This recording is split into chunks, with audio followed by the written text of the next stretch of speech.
ایک لفظ ہے ظلم، ستم، جبر۔ یہ انسانوں کے لیے بڑا تکلیف کا باعث ہوتا ہے۔ جس کے ساتھ زیادتی ہوتی ہے اس کا دل پوری طرح ٹوٹ جاتا ہے، اس کی روح کے اندر زخم ہو جاتے ہیں، اس کا باطن پوری طور پر توڑ پھوڑ کا شکار ہو جاتا ہے۔ کسی بھی صورت ظلم اور زیادتی کسی بھی مذہب میں اور کسی بھی اخلاقی معاشرے میں روا نہیں ہے۔ اور پھر دین اسلام جو دین رحمت ہے، جو دین کرم ہے، جو دین درگزر ہے، وہ تو اپنے ماننے والوں کو اس بات کی خاص تلقین کرتا ہے کہ وہ اپنی زندگی میں ہر قسم کی زیادتی سے، ہر قسم کے ظلم سے اپنے آپ کو اور اپنے ہاتھوں کو بچا کے رکھے۔ یہ جو ظلم اور زیادتی کسی بھی صورت میں ہوتی ہے، یہ تکلیف کا باعث ہوتی ہے۔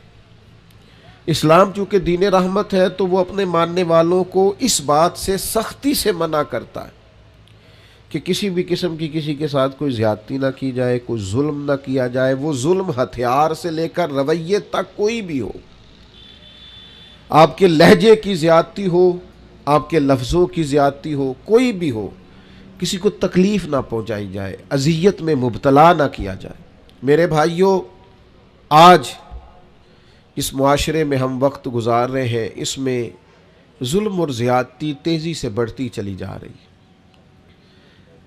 ہمارے سماجی ماحول کے اندر حق دبا لینا، ظلم کرنا، جبر کرنا، لوگوں پر الزام تراشیاں کرنا، عزتوں پر حملے کرنا، لوگوں کے بارے میں اپنا رویہ اس طرح کا کرنا کہ جس سے ان کو تکلیف ہو، یہ ہمارا معمول بن گیا۔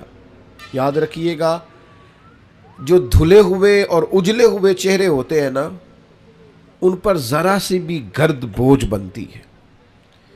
جو سفید کپڑے پہنے ہوئے لوگ ہوتے ہیں ان پر چھوٹا سا دھبا بھی دکھائی دیتا ہے۔ ہم مسلمان ہیں، ہمارے کپڑوں سے زیادہ ہماری روح اجلی ہوا کرتی ہے، ہمارے چہرے سے زیادہ ہمارا دل صاف ہوا کرتا ہے۔ میرے بھائیوں، زیادتی نہیں یار، تکلیف نہیں۔ یہ جو ہمارا مزاج بن گیا ہے نا کہ کوئی نہ کوئی، میں آپ کی خدمت میں عرض کروں، پہلے تو لوگ دو بدو لڑائی کر لیتے تھے، اپنا غصہ نکال لیتے تھے۔ اب تو ہم جس دور میں ہیں یہاں لوگ سازش کرتے، تکلیف دینے کے نت نئے بہانے تراشتے۔ لوگ اب شرارتوں کے ساتھ، لفظوں کے ساتھ، جملوں کے ساتھ روحوں کو زخمی کرتے۔ یاد رکھیے گا، نبی رحمت صلی اللہ تعالی علیہ وسلم نے فرمایا کہ رب فرماتا، لوگوں میں نے اپنی ذات پر ظلم کو حرام قرار دے دیا ہے۔ مالک و قادر مطلق ہو کر کریم فرماتا ہے، میں کسی پر ظلم نہیں کرتا، اور تمہارے درمیان بھی ظلم کو حرام قرار دیتا ہوں، کسی پر زیادتی نہ کرنا۔ میں کیسے آپ کو بتاؤں کہ بہویں دروازوں سے لگ کے رو رہی ہیں، بہو کا باپ صلح کرانے گیا ہے تو وہ روتا جا رہا ہے اور روتا آ رہا ہے۔ جس کے ہاتھ کوئی سرا آیا ہے کسی کی ڈور کھینچنے کا، پھر اس نے کم نہیں کی۔ کسی شخص کا کہیں ہاتھ پڑتا تھا، وہ طاقتور تھا تو اس نے پھر کمزور کو لتاڑنے میں، گھسیٹنے میں کوئی کسر نہیں چھوڑی۔ مومن کی یہ شان نہیں۔ مومن کا مقام تو یہ ہے کہ نبی پاک صلی اللہ علیہ وسلم سے پوچھا گیا، حضور فرماتے حضرت موسیٰ علیہ السلام نے اللہ سے پوچھا، مالک تیری بارگاہ میں معزز کون ہے؟ بڑے لوگ بڑی جگہوں پہ معزز ہے، کوئی خاندان میں معزز ہے، کوئی قبیلے میں معزز ہے، کوئی علاقے میں معزز ہے، کوئی اپنے شعبے میں بڑا معزز ہے۔ اے اللہ تیرے حضور معزز کون ہے؟ تو حضور فرماتے ہیں، رب کریم نے حضرت موسیٰ علیہ السلام سے فرمایا ہے، میرے کلیم، جس کے پاس بدلہ لینے کی طاقت ہو اور پھر بھی اپنے بھائی کو معاف کر دے، رب کی نظر میں اس کی بڑی عزت ہے۔ وہ بڑا قابل تکریم ہے، وہ بڑا قابل اعزاز ہے۔ وہ طاقتور تھا، صاحب حیثیت تھا، اینٹ کا جواب پتھر سے دینے کی طاقت رکھتا تھا، وہ تہ و بالا کر سکتا تھا، لیکن کیا کیا اس نے کہ وہ جب قادر آیا، غالب آیا، اس نے معاف کر دیا اللہ کی رضا کے۔ تو ظلم نہیں، جبر نہیں، زیادتی نہیں، تکلیف نہیں۔ اور اگر کوئی ظلم کر رہا ہے تو وہ یہ مت بھولے کہ اگر کسی کو پتہ نہیں ہے کہ میں زیادتی کر رہا ہوں، وہ گھر میں زیادتی کر رہا ہے یا دکاندار ہو کے گاہکوں سے زیادتی کر رہا ہے یا آفیسر ہو کر اپنے ماتحتوں سے زیادتی کر رہا ہے، یا سربراہ ہو کر کسی ادارے کا اس ادارے کے معاملات سے زیادتی کر رہا ہے، استاد ہے تو شاگردوں کے حق میں کسی قسم کی ناانصافی کا مظاہرہ کر رہا ہے، وہ کوئی بھی اگر وہ سمجھتا ہے کہ میں زیادتی کر رہا ہوں، ظلم کر رہا ہوں، اور یہ کہ کسی کو پتہ نہیں چل رہا، میری سازش بڑی کامیاب جا رہی ہے اور میں نے آنکھوں میں دھول جھونک رکھا ہے، تو اللہ کا قرآن بولا، فرمایا وَلَا تَحْسَبَنَّ اللَّهَ غَافِلًا عَمَّا يَعْمَلُ الظَّالِمُونَ، فرمایا اے سننے والے، ہرگز اللہ کو ان کاموں سے بے خبر نہ سمجھنا جو کام ظالم کر رہے ہیں، یہ گمان نہ کرنا کہ رب بے خبر ہے، یہ وَلَا تَحْسَبَنَّ اللَّهَ غَافِلًا، اللہ کو غافل نہ جاننا، معاذ، یہ گمان نہ کرنا کہ اللہ بے خبر ہے ان کاموں سے جو کام ظالم کر رہے ہیں، تو یا اللہ اگر تو باخبر ہے اور اگر آشنا ہے اور حقیقتاً ہے اور یقیناً ہے اور ایمان ہے کہ ہے، تو پھر ظلم ہوتا جا رہا ہے، پھر جبر ہوتا جا رہا ہے۔ تو اللہ کریم نے فرمایا انما یؤخرہم لیوم تشخص فیہ الابصار، فرمایا رب انہیں اس دن کے لیے مہلت دے رہا ہے جس دن پھر آنکھیں کھلی کی کھلی رہ جائیں گی، اس قیامت کے دن تک کے لیے اللہ مہلت دے رہا ہے جس دن پھر نگاہیں پھٹ جائیں گی، آنکھیں کھلی کی کھلی رہ جائیں گی۔ دوستو یاد رکھنا ظلم کی 3 قسمیں،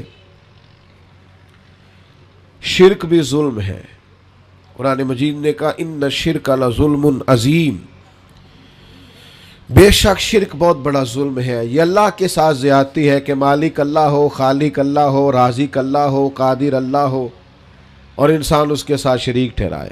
ایک تو یہ شرک ہے، ایک شرک اپنی ذات پر بھی شرک ہوتا ہے۔ جو لوگ گناہ کرتے ہیں نا، جو لوگ اللہ کی نافرمانی کر کے اپنے لیے دوزخ اکٹھی کرتے ہیں، وہ اپنی جان پر ظلم کرتے ہیں، گناہ کر کے، زیادتی کر کے، اللہ کی نافرمانی کر کے۔ قرآن مجید نے کہا وَمَن يَتَعَدَّ حُدُودَ اللَّهِ فَأُولَٰئِكَ هُمُ الظَّالِمُونَ،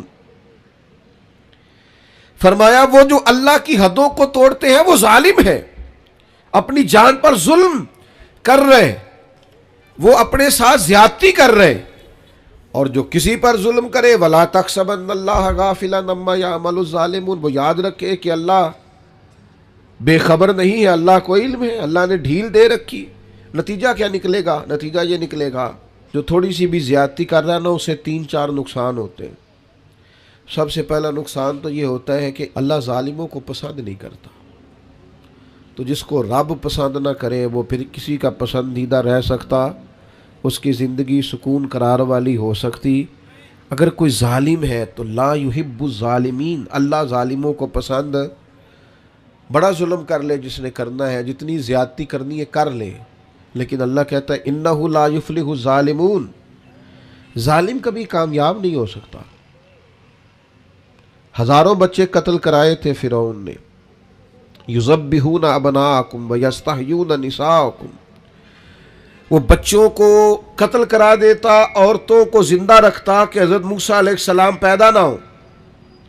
ایک الجھا ہوا خواب دیکھ کر اس نے اتنے بچے ذبح کرائے اور معاذ اللہ خدا کہلوایا، مطلق کوئی اس کو پوچھنے والا نہ تھا، لیکن رب کیا کہتا ہے وَأَغْرَقْنَا آلَ فِرْعَوْنَ، ہم نے فرعون کو بھی غرق کر دیا اور فرعون والوں کو بھی غرق ہی ہوا ہے۔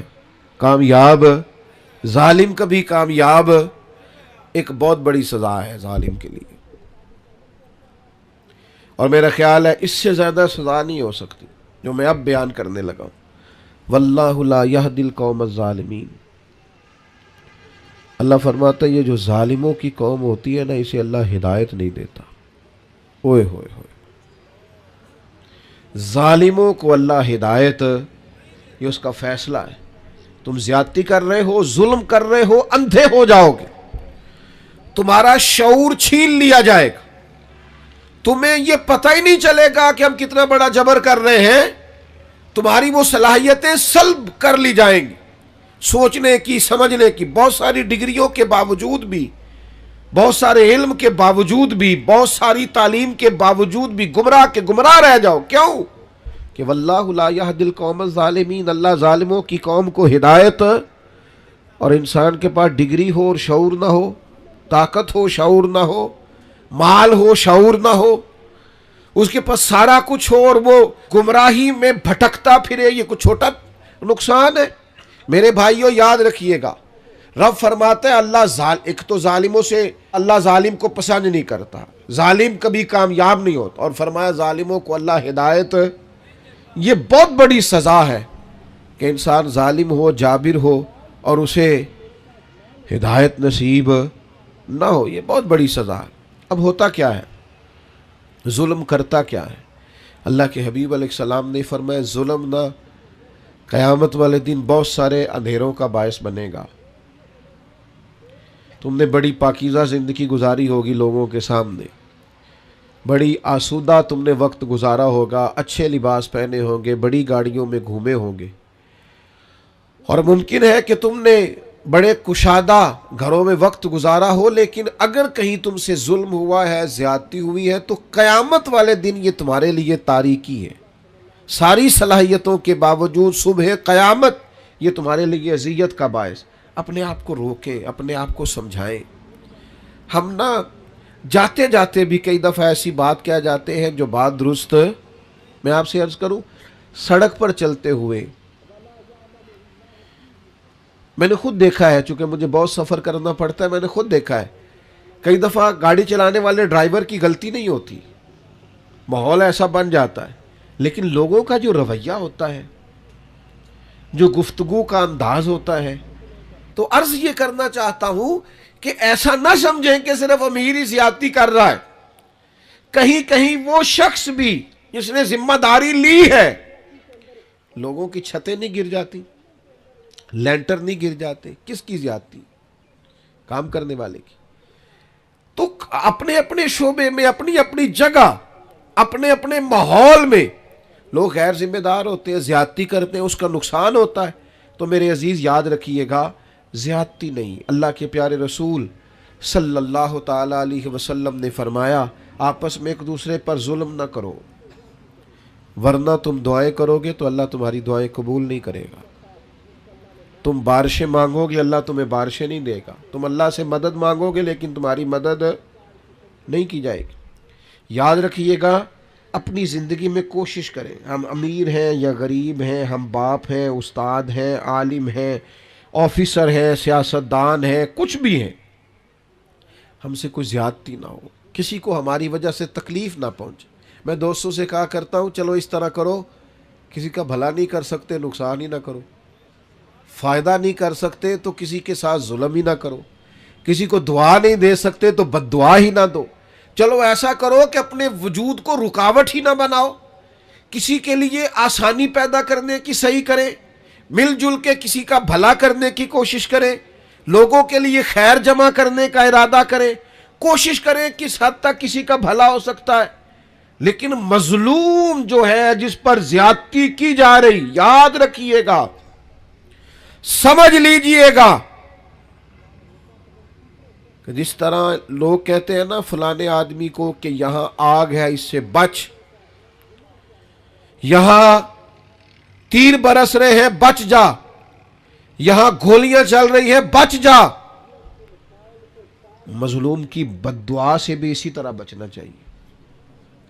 جب لوگ کسی کو اتنا مجبور کر دیتے ہیں نا کہ بے بس ہو جائے اور وہ اور کسی سے کچھ نہ کہہ سکے، جب وہ اس بات پر مجبور ہو جائے کہ اب کسی کو کچھ نہیں کہہ سکا اور پھر وہ رو کے رب کے حضور عرض کرے، اس وقت سے بچے، مظلوم کی بد دعا سے بچے۔ حضرت معاذ ابن جبل رضی اللہ تعالیٰ عنہ کو نبی پاک صلی اللہ تعالیٰ علیہ وسلم نے یمن کا گورنر بنایا تھا، اور جب رسول اللہ صلی اللہ تعالیٰ علیہ وسلم انہیں یمن بھیج رہے تھے نا، تو حضور نے ایک نصیحت فرمائی، فرمایا یاد رکھنا تم گورنر بن کے جا رہے ہو، مظلوم کی بد دعا سے بچنا، اس لیے کہ مظلوم کی بد دعا اور اللہ کے درمیان کوئی رکاوٹ نہیں ہوتی، فوراً قبول ہو جاتی۔ آج آپ یقین کریں کتنی ساری جگہ ہیں کتنی ساری زمینیں ہیں جن پر ناجائز قبضے ہیں، اور بڑی آسانی کے ساتھ لوگ زیادتی کرتے، جبر کرتے، چھوٹی چھوٹی باتیں ہیں، بس وہ پڑوسی کو جگہ نہیں بیچنے دینی، وہ اپنی بیچ رہا ہے، اس کو روک دیا ہے، اس پر جبر ہو رہا ہے، اس بیچارے کو مجبوری ہے، اس کو کہیں جانا ہے، اور پھر میں نے ایسا بھی دیکھا ہے کہ کوئی شخص مجبور ہے، وہ جگہ بیچنا چاہتا ہے، دوسرے نے اس پر کوئی سٹے لیا ہوا ہے، اب اس کی قیمت گر گئی، اب وہ بیچارہ اور آزمائش میں آ گیا۔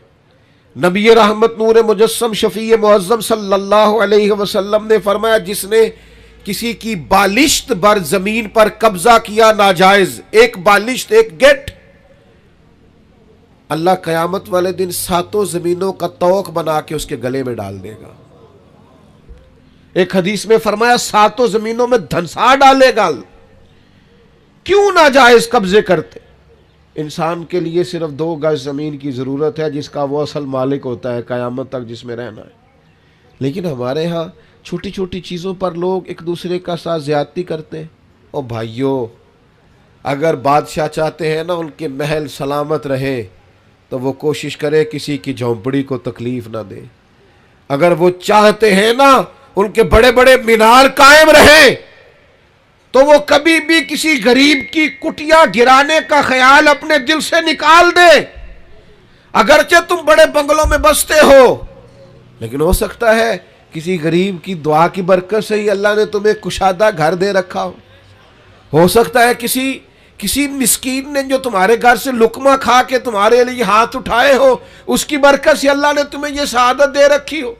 تو بھائی، ظلم نہیں، زیادتی نہیں۔ نبی پاک صلی اللہ تعالی علیہ وسلم نے ارشاد فرمایا کہ رب فرماتا ہے 3 طرح کے لوگ ایسے ہیں قیامت کے دن اللہ فرماتا ہے میں ان کے خلاف کھڑا ہوں گا، میں ان لوگوں کا مخالف ہوں گا، اور 3 طرح کے لوگ ایسے ہیں میں ان کا وکیل بنوں گا۔ یہ حدیث صحیح بخاری میں موجود ہے۔ اللہ فرماتا ہے جس نے میرے نام پر وعدہ کیا اور پھر وعدہ خلافی کی، میں اس کا فریق بنوں گا، اس سے پوچھوں گا۔ اور جس نے کسی آزاد کو بیچ کر قیمت کھا لی، غلام بنا ڈالا، قیامت میں میں اس کا فریق بنوں گا۔ اور سننا، نبی کریم علیہ السلام نے فرمایا، صحیح بخاری میں موجود ہے، رب فرماتا ہے جس نے کسی کو مزدوری پہ رکھا، پھر مزدور سے کام تو پورا لیا لیکن مزدوری نہ دی، اللہ فرماتا ہے میں قیامت میں اس کا فریق بنوں گا۔ آپ یقین کریں، مجھے مکے اور مدینے میں لوگ تڑپتے اور روتے ہوئے ملے ہیں کہ حضرت صاحب محنت کی ہے، مزدوری کی ہے، پر مالک نے پیسے نہیں دیے، تنخواہیں کھا گیا، گھر چھوڑا ہے، بچے چھوڑے ہیں، پردیس میں بیٹھے، لیکن لوگ سمجھتے ہی نہیں۔ جہاں بھاگ جا جگہ سے ملتے ہیں لے لے، ہاں ملتے ہیں، کیوں نہیں ملتے، یہ ملیں گے۔ انما یؤخرہم لیوم تشخص فیہ الابصار، یہ تمہیں قیامت میں دینے ہیں۔ تم نے کہا جاؤ جہاں سے ملتے ہیں لے لو، ملتے ہیں، رب دیتا ہے اور اپنے فضل سے دیتا ہے، اور وہ دے گا، اور تم دیکھو گے تمہیں دینے پڑیں گے۔ یاد رکھیے گا، مظلوم کے ساتھ زیادتی بالکل نہیں، قطعاً نہیں۔ اور مظلوم کوئی بھی ہو، کسی طرح کا بھی ہو، ذمی ہو، کسی مسلمان ملک میں رہتا ہو لیکن کافر ہو، اس کے ساتھ بھی زیادتی کی اجازت اللہ کے پیارے رسول صلی اللہ تعالی علیہ وسلم نے فرمایا، جو شخص کسی ذمی پر ظلم اور زیادتی کرے، یا اس سے اس کی طاقت سے زیادہ کام لے، یا اس کی کوئی چیز اس کی مرضی کے بغیر لے، تو فرمایا قیامت کے دن میں اس ذمی کافر کا وکیل بن کے گویا اپنے امتی پر مقدمہ کروں گا۔ کیوں زیادتی کی تم نے؟ کیوں ظلم کیا؟ میرے بھائیوں، ہمیں نا حساس ہونا پڑے گا، تھوڑا سا ان چیزوں کو سمجھنا پڑے گا۔ ہمارے گھروں میں بڑی زیادتیاں ہوتی ہیں، ہم چپ رہتے ہیں، آپ نے ناراض نہیں ہونا، بعض جگہ پہ ساس زیادتی کر رہی ہوتی ہے، سسر صاحب اپنی عزت بچائے بیٹھے، یہ زیادتی ہو رہی ہے اور تیرے سامنے ہو رہی، اور تو اس لیے دانت دبائے بیٹھا ہے کہ تو اگر بولے گا تو پھر تیرے بارے میں بھی بات ہو جائے گی، اپنا دفاع کرتے کرتے ظلم کو دیکھتا جا رہا ہے۔ ہمارا دوست اپنے ملازم پر زیادتی کر رہا ہوتا ہے، ہمیں خبر ہوتی ہے، لیکن ہم کہتے ہیں مجھے کیا لگے، میرے تعلقات تو ٹھیک چل رہے ہیں نا۔ ہمارے اڑوس پڑوس میں بہت سارے لوگ ظلم کا، جبر کا، زیادتی کا بازار گرم کیے ہوئے ہوتے ہیں، لیکن ہم گونگے بنے رہتے ہیں، جان بوجھ کے اندھے بہرے بنے رہتے ہیں۔ ہم ہاتھ روک سکتے ہیں۔ اللہ کے حبیب علیہ السلام نے فرمایا ظالم کی بھی مدد کرو اور مظلوم کی بھی مدد کرو۔ میرے عزیز یاد رکھیے گا، حضور علیہ السلام نے فرمایا اپنے بھائی کی مدد کرو، چاہے ظالم ہو چاہے مظلوم ہو۔ تو فوراً صحابہ نے عرض کی یا رسول اللہ صلی اللہ تعالیٰ علیہ وسلم، مظلوم کی مدد تو سمجھ میں آتی ہے، یہ ظالم کی مدد کیسے کرے؟ اللہ کے حبیب نے فرمایا اسے ظلم سے روک دو، یہی اس کی مدد ہے۔ اسے سمجھا دو کہ بھئی یہ تو زیادتی کر رہا ہے، یہ تو غلط کر رہا ہے، اس سے تو اپنے لیے دوزخ کٹھی کر رہا ہے، اسے سمجھا دو، قائل کر دو، اسے اس ظلم سے روک دو، بڑی مدد ہے، اس کی دنیا اور آخرت بچ جائے گی، اسے قائل کرو۔ تھوڑی دیر کے لیے آپ کو برا بھلا ہی کہے گا نا، ہمارا مخالف ہی ہو جائے گا نا، کوئی حرج نہیں، بندہ مخالف ہو جائے اور اللہ راضی ہو جائے تو یہ سودا مہنگا ہے، یہ تو بڑا سستا سودا ہے، بندہ مخالف ہو جائے اور اللہ راضی ہو جائے، اس میں کیا حرج؟ اس لیے مدد کریں اور خوب مدد کریں۔ میں آپ کی خدمت میں عرض کروں، یہ جو ظلم ہوتا ہے نا، یہ بھولتا نہیں۔ تھوڑی سی بھی زیادتی کسی کے ساتھ ہونا تو اس بندے کو بھولتی یاد رہتی۔ جب قیامت میں غریبوں کو اللہ اختیار دے گا کہ ان لوگوں کو بلاؤ جنہوں نے زیادتیاں کی تھی، تو پھر غریب اس دن طاقتور ہوں گے خدا کے فضل سے، تمہیں کٹہروں میں کھڑا کیا جائے، اس لیے مارا تھا۔ میں آپ کی خدمت میں عرض کروں، چھوٹی چھوٹی چیزیں لوگ دبا لیتے ہیں، آپ یقین کریں واپس نہیں کرتے، اور پھر لفظ کیا ہے، جا جہاں سے ملتی ہے وہاں سے لے لے، جہاں سے تجھے میسر آتی ہے وہاں سے جا کے۔ اللہ کے رسول صلی اللہ علیہ وسلم نے فرمایا، یہ سنن ابو داؤد میں بھی حدیث موجود ہے اور دیگر جگہوں پر بھی موجود ہے، حضور فرماتے ہیں اللہ تعالیٰ دنیا میں کسی گناہ کی سزا اتنی جلدی نہیں دیتا جتنی جلدی ظلم اور قطع رحمی کی سزا دیتا ہے۔ آخرت میں جو عذاب ہوگا وہ الگ ہے، لیکن دنیا کے اندر اتنی جلدی کسی جرم کی سزا نہیں ملتی جتنی جلدی سزا ظلم کی ملتی۔ مکران شاہ تھا نا، بادشاہ تھا وقت کا، تو سیر کا بڑا شوقین تھا، سیر پہ گیا ہوا تھا تو بہت ساری فوج بھی ساتھ جاتی تھی، سپاہی ساتھ جاتے تھے۔ اس کے سپاہیوں نے کیا کیا، ایک بوڑھی عورت کی گائے جبرن ذبح کر کے نا کھا لی۔ اب وہ بوڑھی نے جب بات کی تو انہوں نے ڈانٹ دیا۔ جس دن بادشاہ نے واپس جانا تھا، کسی طریقے سے ایک پل تھا دریا کے اوپر سے گزرتا تھا، دریا کے اس پار جنگل تھا جہاں کچی بستیاں تھیں، وہاں اس بوڑھی کی گائے ذبح کر کے وہ کھا گئے۔ تو بادشاہ جب پل سے گزر رہا تھا نا، تو بوڑھی پل کے اندر کہیں چھپ کے بیٹھ گئی۔ جب بادشاہ کی سواری گزری نا تو بھاگ کے آ کے اس نے گھوڑے کی لگام تھام لی، کہنے لگی مکران شاہ ٹھہر جا، روک ذرا، میرے اوپر ظلم کر کے ایسے جا رہے تو؟ بادشاہ کہتا ہے بڑا طاقتور تھا، لیکن بوڑھی نے جملہ کہا، چکرا کے زمین پہ گرا اور تڑپ گیا بادشاہ وقت۔ بوڑھی کہنے لگی میں بیوہ بے اولاد ہوں، تیرے سپاہی میری گائیں ظلمن جبرن ذبح کر کے کھا گئے ہیں، اس پل پر چھپ کے بیٹھی تھی، میں نے بڑی مشکل سے تیرا گھوڑا روکا ہے، لگام تھامی ہے، بس ایک سوال کا جواب دے کہ میری گائے کا حساب اس پل پہ دینا ہے کہ پل صراط پہ دینا ہے،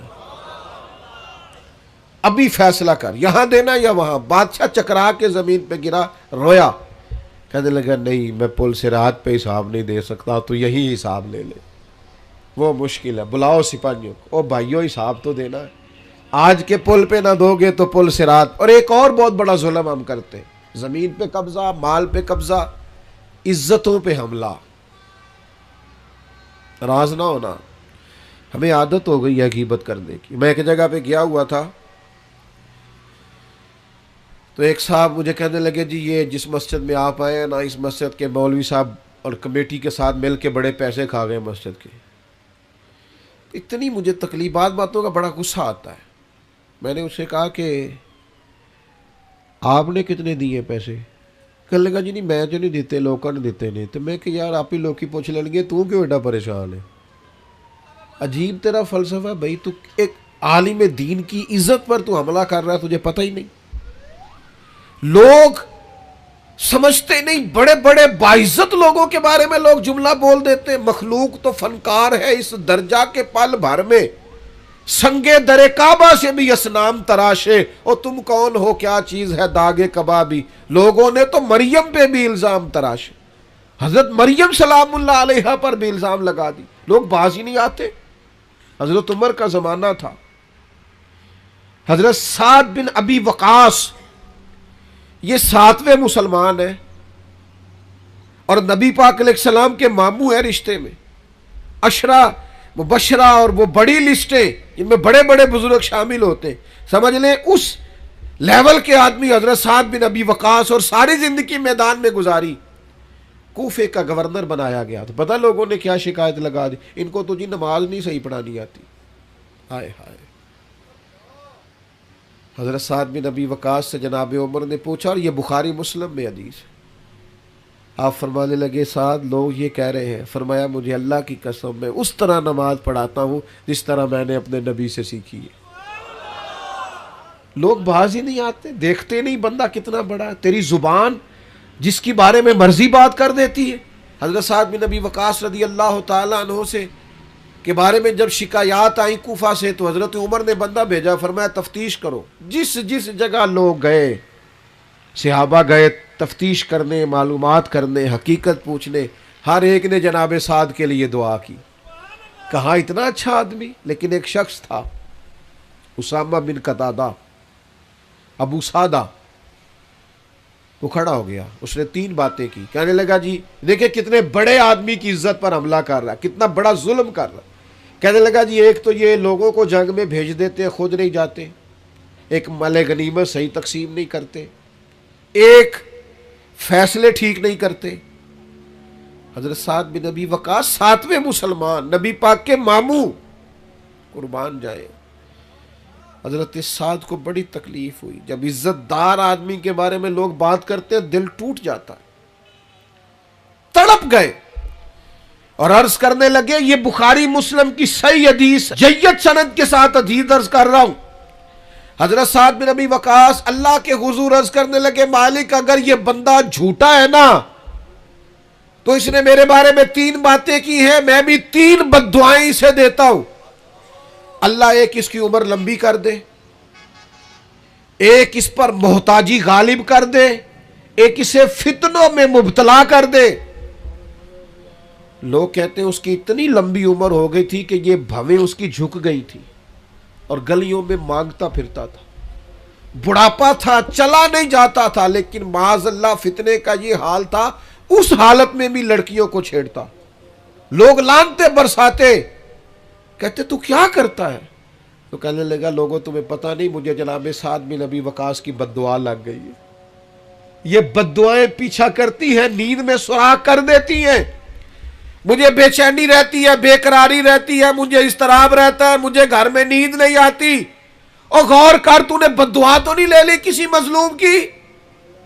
سوچ، کسی کو تکلیف تو نہیں دے بیٹھا، کسی کا مال تو نہیں دبا لیا، کسی کی عزت پر حملہ تو نہیں کیا؟ نبی اکرم صلی اللہ تعالی علیہ وسلم نے فرمایا، مسند احمد میں موجود ہے، فرمایا مظلوم کی آہ اللہ ضرور بالضرور سنتا ہے، مظلوم کی، یہ یاد رکھنی ہے آپ نے حدیث، مظلوم کی بد دعا اللہ ضرور سنتا ہے، اگرچہ مظلوم فاسق فاجر ہو، اگرچہ مظلوم کافر ہو، اس کے کفر کا وبال اس پر، اس کے گناہ کا وبال اس پر، لیکن اگر کسی بندے نے اس پر ظلم کیا تو اللہ اس کی بات کو ضرور سنے گا۔ اور ہم تو عزت دار لوگوں کے بارے میں باز نہیں آتے، باوقار لوگوں کے بارے میں باز نہیں آتے، اولیاء اور صوفیاء کے بارے میں لوگوں کی زبانیں کھل گئی ہیں، لوگ بات سمجھتے نہیں کس کے بارے میں کیا کہہ رہے ہیں۔ میں آپ کو یقین کے ساتھ کہتا ہوں، پہلے ہم یہ کبھی سنا کرتے تھے اور یہ ہمارے تجربے تھے، باتیں گزری تو ہمیں سمجھ آئی، تجربے سے گزری تو سمجھ آئی کہ تلوار کے زخم بھر جاتے ہیں، زبان کے زخم بھرتے نہیں۔ او میرے دوستو، کسی کو کوئی تھپڑ مارتا ہے تو وہ درد چند لمحوں کے لیے ہے، لیکن کسی کو گالی دیتے ہو تو وہ زخم بھرتا۔ اور اگر اپنے کسی پیارے کے بارے میں بیٹھ کے کئی غیبت کرتے ہو نا، میں نے ایک دفعہ اپنے ایک دوست کے بارے میں اس کی غیر موجودگی میں کہا تھا، میں نے کہا یار ساری دنیا بات کر لیتی، تو نہ کرتا، تجھ سے شکوہ نہیں بے وفائی کا، پر تجھ سے امید بہت زیادہ تھی، تیرا تو پیار تھا، تیرا بنتا نہیں تھا، تجھے نہیں چاہیے تھا۔ اور پھر آپ ایک بات آپ کو بتاؤں، جن کے پاس بیٹھ کے ہم غیبتیں کرتے ہیں نا، یہ سگے نہیں ہوتے، یہ فوراً جا کے سناتے ہیں، اور آدھی بات آپ نے کی ہوتی ہے، باقی آدھی ان کے پاس ہوتی ہے۔ اور کچھ لوگوں کو چسکا لگا ہوتا ہے لوگوں کی عزتوں پہ ہاتھ ڈالنے کا، یہ کام کبھی نہ کریں، اور لوگ کر دیتے ہیں۔ میں نے اپنی زندگی میں دیکھا ہے ایسے واقعات۔ ایک بات آپ مجھے بتائیے، اتنا بڑا مجمع ہے اور تا حد نگاہ دوست ہی دوست ہیں، مجھے بتاؤ ہزاروں میں آپ لوگ ہیں، یہاں آج کسی بزرگ آدمی کے بارے میں، اسکول ٹیچر کے بارے میں، پروفیسر کے بارے میں، عالم کے بارے میں کوئی عورت اٹھ کے کہہ دے کہ اس نے میرے ساتھ 10 درازی کی ہے، تو لوگ تفصیل پوچھیں گے جا کے اس بندے سے کہ تو نے کیا کہ نہیں؟ کس کی مانی جاتی ہے؟ کوئی تفصیل ہی نہیں پوچھتا، کوئی کسی طرف جاتا ہی نہیں، کوئی وضاحت ہی نہیں لیتا، بات گھوم جاتی ہے۔ اور آپ میں 99 خوبیاں ہوں، اس کی تشہیر نہیں کرتے لوگ، لیکن ایک خامی ہو تو زیادتی کرتے، جگہ جگہ بات کو گھماتے، اور باتوں کا وجود نہیں ہوتا، وہ باتیں عام کر دیتے۔ حضرت سعید بن زید عشرہ مبشرہ صحابی ہیں، حضرت عمر کے بہنوئی ہیں، یہ وہی حضرت سعید بن زید ہے جن کو حضرت عمر نے بڑا مارا تھا کلمہ پڑھنے پر، پھر انہوں نے کہا کیا تجھے بھی لے جائے، صحیح حدیث میں موجود ہے بخاری مسلم میں۔ حضرت سعید بن زید پر ایک عورت نے الزام لگا دیا، آئے ہائے، عزت دار آدمی مر جاتا ہے جب کوئی اس طرح کا معاملہ کرتا ہے، اس کا وجود کاٹ دیا جائے تو اتنی تکلیف نہیں ہوتی، لیکن اگر کوئی اس طرح اٹھ کے کہہ دے، کس کو بندہ وضاحتیں دیتا پھرے، یہ مشکل ہو جاتا ہے۔ اتنا ظلم ایک عورت نے، اور عشرہ مبشرہ صحابی جن کی زندگی اتنی محفوظ ہے کہ نبی پاک نے انہیں دنیا میں رہتے ہوئے جنت کی بشارت دے دی۔ میں اکثر دیندار لوگوں سے کہتا ہوں، مجھے کوئی دوست کہتا نا فلانا باتیں کرتا ہے فلاں عالم کے بارے میں یا فلاں بزرگ کے بارے میں، تو میں کہتا ہوں لوگوں نے تو نبیوں کو معاذ اللہ اور صحابہ کو معافی نہیں دی، تم کون ہو؟ باتیں ہیں کرنے دو۔ حضرت سعید بن زید پر الزام لگا دیا، اور الزام کیا لگایا؟ اس نے میری زمین پر قبضہ کر لیا ہے۔ مدینے کا حاکم تھا مروان کے سامنے الزام لگا دیا۔ حضرت سعید بن زید حاکم کے پاس تشریف لائے، حاکم کہنے لگا یہ خاتون الزام لگاتی ہے کہ آپ نے اس کی زمین پر قبضہ کیا ہے۔ حضرت سعید بن زید کہنے لگے میں نے اپنے نبی سے سنا ہے، جو کسی کی ایک بالشت زمین پر قبضہ کرے گا 7 زمینوں کا توق اس کے گلے میں ڈالا جائے گا، یہ حدیث سن کر بھی میں یہ کام کروں گا؟ کہا عورت کہہ رہی ہے میں اس حدیث کو سننے کے بعد آپ سے کوئی وضاحت نہیں مانگتا۔ حاکم تو نے تو بات ختم کر دی، لیکن وہ عورت مختلف جگہوں پہ الزام لگاتی رہی، میری زمین پہ قبضہ کر لیا، یہ کر لیا، وہ کر لیا۔ دل ٹوٹ گیا حضرت سعید بن زید کا، تکلیف میں آ گئے، اور پھر تڑپ کے ہاتھ اٹھائے، مظلوم تھے نا، کہنے لگے اللہ اگر یہ عورت جھوٹی ہے اتنی دیر تک اسے موت نہ دینا جب تک یہ اندھی نہ ہو جائے، اور اسے اس کی زمین میں ہی مارنا، اس کی زمین میں اس کی قبر بنانا۔ اتنے عزت دار آدمی پہ ظلم کیا، الزام لگا دیا، عزت پہ ہاتھ ڈال دیا۔ لوگ کہتے ہیں پھر وہ عورت اندھی ہوئی، پھر وہ دیواروں کو ٹٹول ٹٹول کے ہاتھ رکھ رکھ کے چلتی تھی۔ لوگ کہتے تھے کیا ہو گیا آنکھوں کو؟ کہتی تھی سعید بن زید کی بد دعا لگ گئی، یہ دعا لگ گئی ہے مجھے ان کی۔ ٹٹول ٹٹول کے گھومتی تھی، اس کی اپنی زمین میں کنواں تھا، ایک دن اپنے ہی زمین میں اپنے ہی کنویں میں گر کے مر گئی۔ حضرت سعید بن زید کی وہ بد دعا جو اس کی تھی آپ نے